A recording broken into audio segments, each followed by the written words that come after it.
अस्सलाम वालेकुम hi friends जास्मा गोurmetലേക്ക് എല്ലാവർക്കും സ്വാഗതം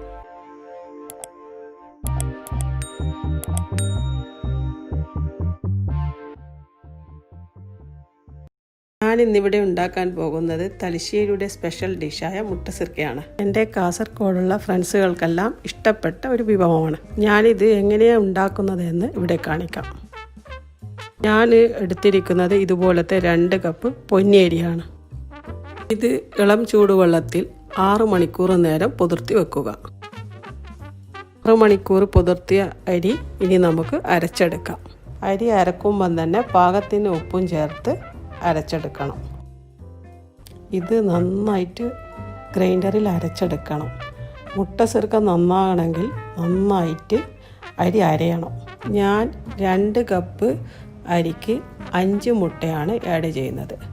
ചെറിയ സൈസ് മുട്ടയാണെങ്കിൽ 6 എണ്ണം ആഡ് ചെയ്യണം.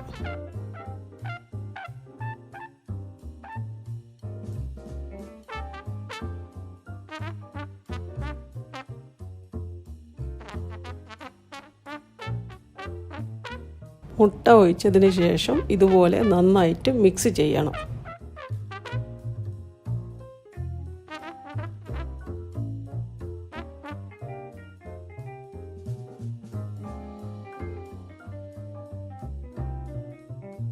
മാവ് കുറച്ച് കട്ടിയുണ്ട്, അതുകൊണ്ട് കുറച്ച് വെള്ളം മിക്സ് ചെയ്ത് കൊടുക്കാം.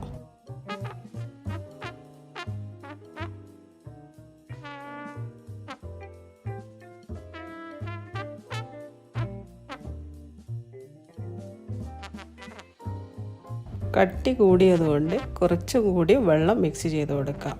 കൂടുതൽ ലൂസാകാനും പാടില്ല. ആവശ്യത്തിന് മാത്രം ഉള്ള കട്ടിയായേ പാടുള്ളൂ, എങ്കിലേ മുട്ടസിർക്ക നന്നാവുള്ളൂ.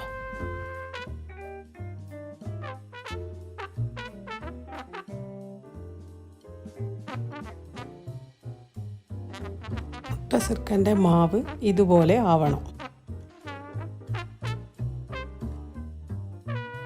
ഇനി നമുക്ക് ഇത് കുഴിയുള്ള ചീനച്ചട്ടിയിലാണ് ഇത് പൊരിച്ചെടുക്കേണ്ടത്. ഇനി നമുക്ക് ഫ്രൈ ചെയ്യാനുള്ള ഓയിൽ ഒഴിച്ചു കൊടുക്കാം. മുട്ടസിർക്കൻ്റെ ഷേപ്പ് കിട്ടണമെങ്കിൽ ഇതുപോലെ കുഴിയുള്ള സ്പൂൺ കൊണ്ടാണ് ഒഴിച്ചു കൊടുക്കേണ്ടത്. എന്നാലാണ് മുട്ടസിർക്ക നല്ല ഷേപ്പിൽ കിട്ടുകയുള്ളൂ.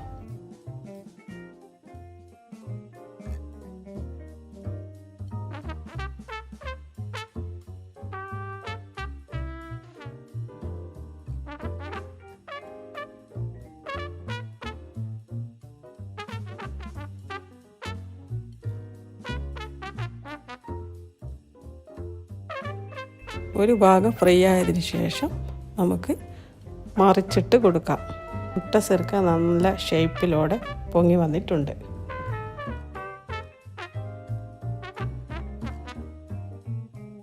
മുട്ടസിർക്ക റെഡിയായി. ഇനി ഓയിൽ ഡ്രെയിൻ ചെയ്യാൻ വെക്കാം.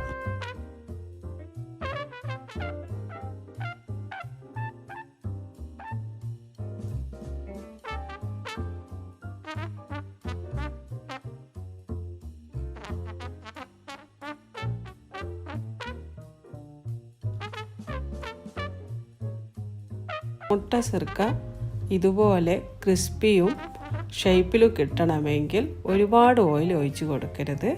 ഈ കാണുന്ന അളവിൽ ഓയിൽ മതി. ഓയിൽ കുറയുമ്പോൾ വീണ്ടും നിങ്ങൾ കുറച്ചായിട്ട് ആഡ് ചെയ്താൽ മതി.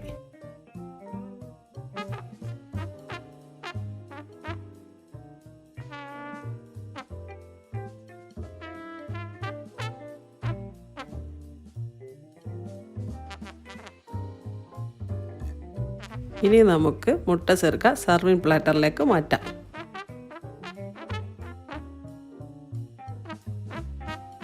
നമ്മുടെ അടിപൊളി മുട്ടസിർക്ക.